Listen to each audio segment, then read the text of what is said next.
This is part 2 on how to create a mermaid gown pattern. So I revised my waistline, and as you can see the different colors of the markings, and I also revised where I did the dip, and I made any small changes on the muslin before I take it onto the pattern paper. This is the bottom of the dress. It looks lopsided and crooked, but I'm going to fix that later on. So here's my pattern paper that I have, and I had to take down everything off my table so that I can do this. So I'm gonna start off by removing all pins, which is like 200 or 300 on all 4 panels. So I'm taking them all out, and I'm gonna start with the first panel, or the first block, and I'm gonna place it right on the paper. So I put both panels on the opposites of each other so that they can fit.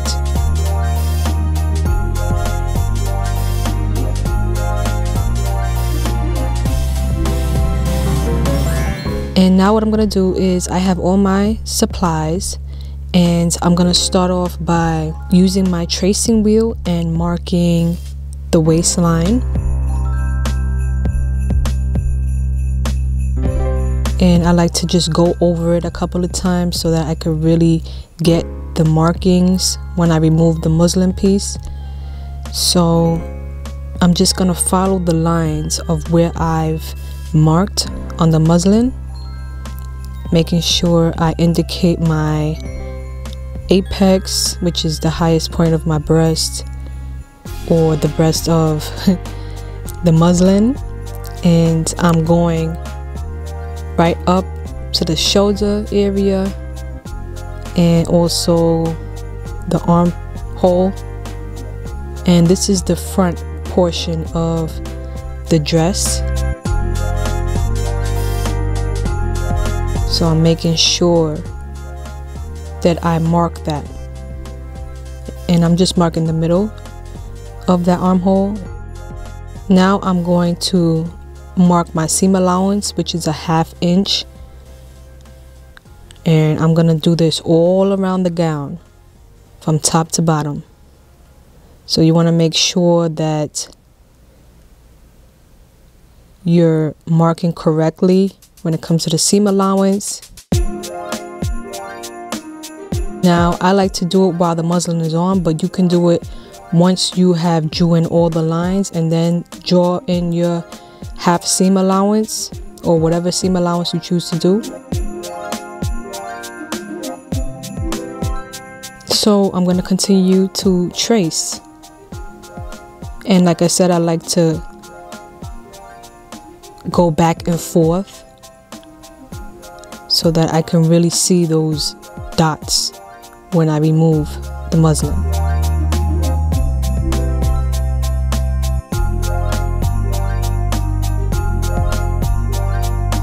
Now this is where the dip is located,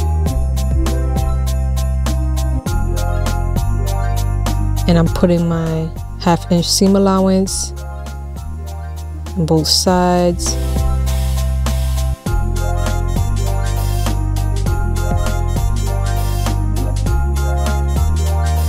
So now I'm taking my armhole ruler, and you can use a French curve ruler, it doesn't matter. And I'm gonna make that shape of the armhole prominent or pronounced. So that's why I like to use this armhole ruler. But as you can see, for the front portion of the gown, the armhole is like a C shape. It's very curved, to whereas the back is more like a long C, and I'll show you that later on. But now I'm just drawing in my 1/2 inch seam allowance, and you want to drop down the armhole at the bottom about 1 inch, because how the armhole is shaped on the dress form is not how it's shaped on an actual human. So you really want to drop down that armhole to have some, wiggle room.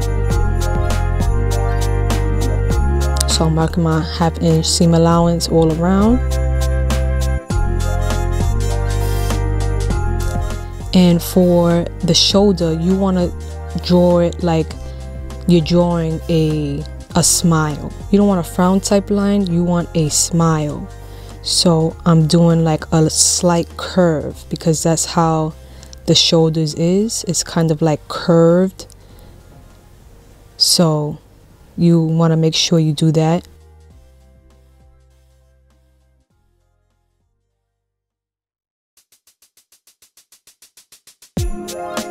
And I'm taking my French curve ruler and I'm tracing in those lines, the actual lines of the muslin now.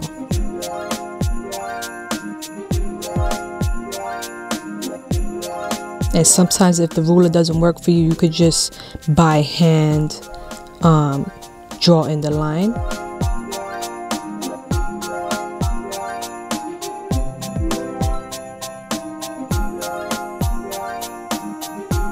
And this is my apex and I just want to mark it there.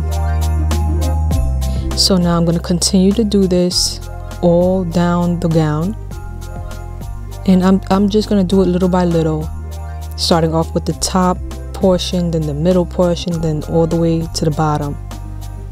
And now I'm drawing in the line of the gown.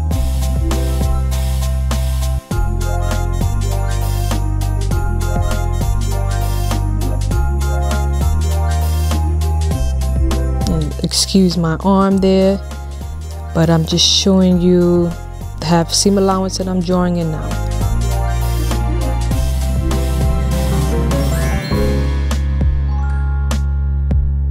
Okay, so after that I draw in a line, a grain line, to show me where I have to place the pattern, and also I'm gonna write in the information of this pattern piece. I just write down all my information. And I also date it. As you can see here, side panel, 1/2 inch seam allowance, and 1 of 4 pieces, and I cut out 2. And I'm also gonna put 1/2 inch seam allowance at the bottom of the dress, and I cut out the pattern piece.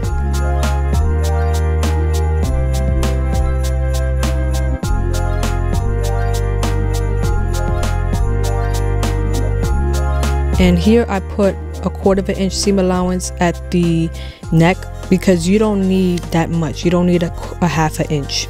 So I'm going to show you this trick that I do for the armhole so that you can get a nice rounded armhole. You start at the top first, ending at the middle. You stop right there, right? And then what you're going to do is go at the other side and cut the rest of the paper off, so that you don't have any, you know, jagged edges or any ugliness. You have a nice round armhole.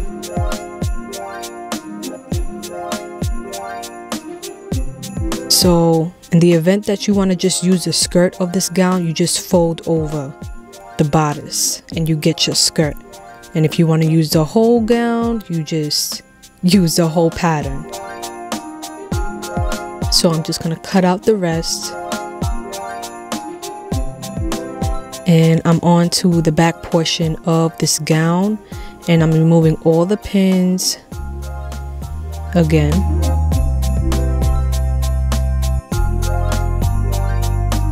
And that waistline should be rounded off. And as you can see for the bottom, the dip is also rounded or has a rounded shape. So taking my tracing wheel and I'm doing the exact same process as I did for the front. And how I place these two pieces is the same way I place the front portion of this gown. And it just uses up more paper, so that's why I like doing it that way. Instead of cutting like 4 pieces of pattern paper and then doing it individually. And I just want to show you what those dots look like after I was done tracing. And I'm just writing in those lines. and I'm just want to show you close up. I'm doing this with one hand, y'all, so I'm sorry if the camera's a bit shaky, but I want to show you how I did it. And I'm using a pencil to create my 1/2 inch seam allowance, and also drawing in the actual lines of the gown. I use a pencil. So again, this is the back portion of the gown, and as you can see, the armhole is a bit stretched down. It's a bit longer as the front portion of the gown, and you also want to drop down the back portion of the armhole 1 inch. And I'm writing down my information as well.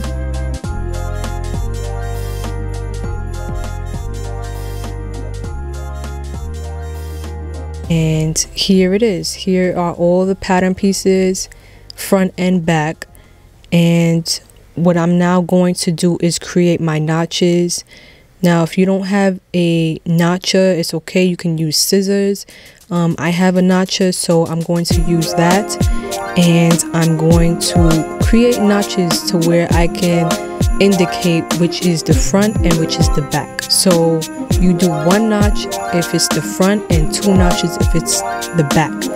And how you want to fold it is you want to fold it in half and then fold it again neatly, or however you want to do it, but this is how I do it just to save space because these pattern pieces are very long. So this is how you create your pattern to the mermaid gown drape. Thank you all for watching and stay tuned for the next video. Later, guys.